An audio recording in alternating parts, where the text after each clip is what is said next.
हो सकता है तुम्हारे शरीर में बल कम हो, तुम्हारे बॉडी में ताकत ना हो, तुम्हारे अंदर समझ कम हो, तुम शायद ठीक तरह से पढ़ना भी नहीं जानते हो, रहना भी नहीं जानते हो, तुम्हारी कंडीशन अच्छी ना हो, तुम्हारे पास शायद जरूरत के पैसे भी ना हो सकता है तुम बहुत ही खराब कंडीशन में हो, ये सब समझ में आता है। हो सकता है तुम्हें बार बार असफलता भी मिलती हो, तुम्हें मौके बहुत कम मिलते हो, और ये भी हो सकता है कि तुम्हें कोई दूसरा सपोर्ट करने वाला ना हो। पता है, ये जो बातें बोली है ना मैंने, बिल्कुल तुम्हारे साथ ये सारी चीजें हो सकती है। मगर मजे की बात क्या है जानते हो? मजे की बात यह है कि इनमें तुम्हारा जरा भी दोष नहीं है।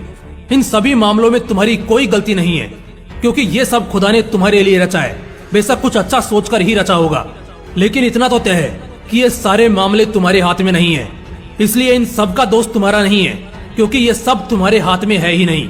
लेकिन एक चीज है जो हमेशा से तुम्हारे हाथ में थी, आज भी है और आगे भी रहेगी, वो है मेहनत। बेशक मेहनत सिर्फ और सिर्फ तुम्हारे हाथ में है। एक और मजे की बात बताऊं, दूसरों से ज्यादा मेहनत करना भी तुम्हारे हाथ में है।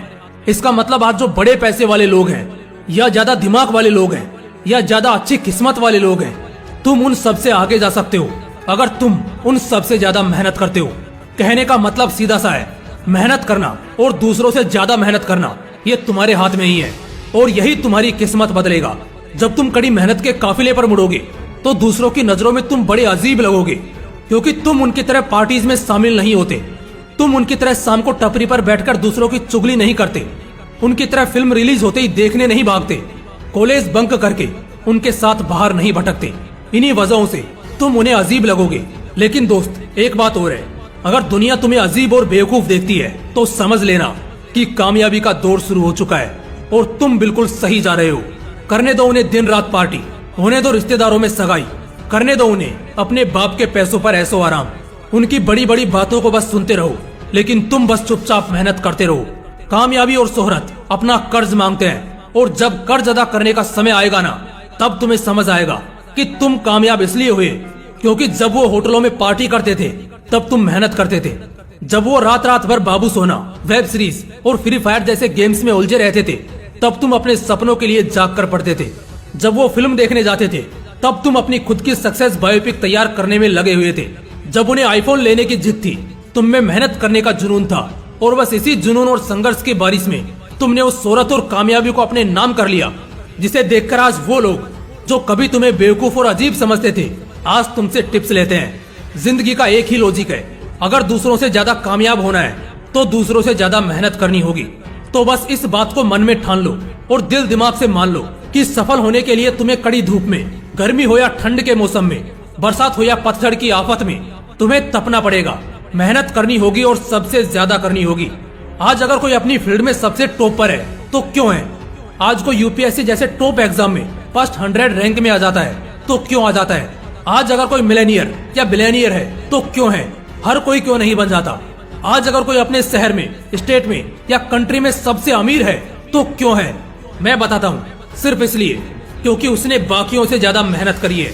ब्रूस ली उस दौर में भी हर दिन लगभग 10,000 पंचेज की प्रैक्टिस करते थे, इतना जितना दूसरे मार्शल आर्टिस्ट एक हफ्ते में भी नहीं कर पाते थे। इसी मेहनत के कारण वो मार्शल आर्ट जगत के बेताज बादशाह बन गए। क्रिस्टियानो रोनाल्डो एक महान फुटबॉलर बनने से पहले फील्ड पर तब तक प्रैक्टिस किया करते थे जब तक स्टेडियम की लाइट्स को बुझा नहीं दिया जाता था। मोहम्मद अली हर रोज सुबह उठकर 10 किलोमीटर की दौड़ पर जाते थे। मशहूर बॉडी बिल्डर, रेसलर और हॉलीवुड के highest paid actor the rock दिन के लगभग 8 घंटे जिम में बिताया करते थे। तब जाकर आज 48 की उम्र में भी उनकी पर्सनैलिटी के लोग दीवाने बने बैठे हैं। वो हॉलीवुड में किसी भी फिल्म का पार्ट होने के लिए सबसे ज्यादा पैसे चार्ज करते हैं। दोस्तों, इन सबकी सफलता की कहानी मेहनत से लिखी हुई है, क्योंकि इन्होंने अपनी एक जिंदगी में जितनी मेहनत करी है उतनी एक एवरेज आदमी के लगभग 7 पीढ़ियों ने भी नहीं किया होगा। तभी तो आज जितनी शोहरत उनके पास है उतने में उनके अगले 7 पीढ़ियों को आंच तक नहीं आएगी। लोग अक्सर कहते हैं ना कि खाली हाथ आए थे और खाली हाथ जाएंगे। ये बिल्कुल गलत स्टेटमेंट है, और ये अक्सर वही लोग बोलते हैं जिन्हें अपनी औकात अच्छे से पता होती है कि उनसे जीवन में एक पत्ता भी नहीं हिलने वाला। तो बस खुद को तसल्ली देने और मेहनत करने वालों को डिमोटिवेट करने के लिए कहते हैं। हाँ, ये सच है कि खाली हाथ आए थे, मगर ये गलत है कि खाली हाथ जाएंगे। इतना कुछ कर जाओ, बना जाओ कि तुम्हारी पुश्ते भी तुम्हें याद रखें कि हाँ, तुमने उनके लिए कुछ किया है। कुछ ऐसा बना जाओ कि आने वाली पीढ़ी को भी कभी किसी चीज की तकलीफ ना हो, और ये सब तुमसे उन्हें मिलेगा, यानी तुम दानी कहलाओगे। तुम्हारे अच्छे कर्मों को लोग याद रखेंगे। इसलिए दोस्त मेहनत करो, दूसरों से ज्यादा करो। किसी बात का अंदर कॉन्फिडेंस रखो या ना रखो, मगर इस बात को लेकर हमेशा कॉन्फिडेंट रहना कि तुम दूसरों से ज्यादा मेहनत जरूर कर सकते हो। और तुम इस चीज को मानना और ठानना कि शायद तुम किसी से टैलेंट में भले ही हार जाओ, मगर मेहनत करने में कभी नहीं हारोगे। और जो बंदा मेहनत करता है ना, किस्मत भी उसी का साथ देती है। किस्मत का क्या है, ये हमेशा एक जैसी नहीं रहती। आज साथ है तो कल खिलाफ, मगर मेहनत आज भी साथ है और कल भी साथ होगी। बस इसे कायम रखना और इस जिद पर अड़े रहना कि तुम्हारे पूरे इलाके में दूसरा कोई भी तुमसे ज्यादा मेहनती नहीं होना चाहिए। तो बस छोड़ दो अपनी मेहनत से। बाकी अगर वीडियो अच्छा लगा तो इस मोटिवेशनल विंग्स 2.0 को जरूर सब्सक्राइब करना।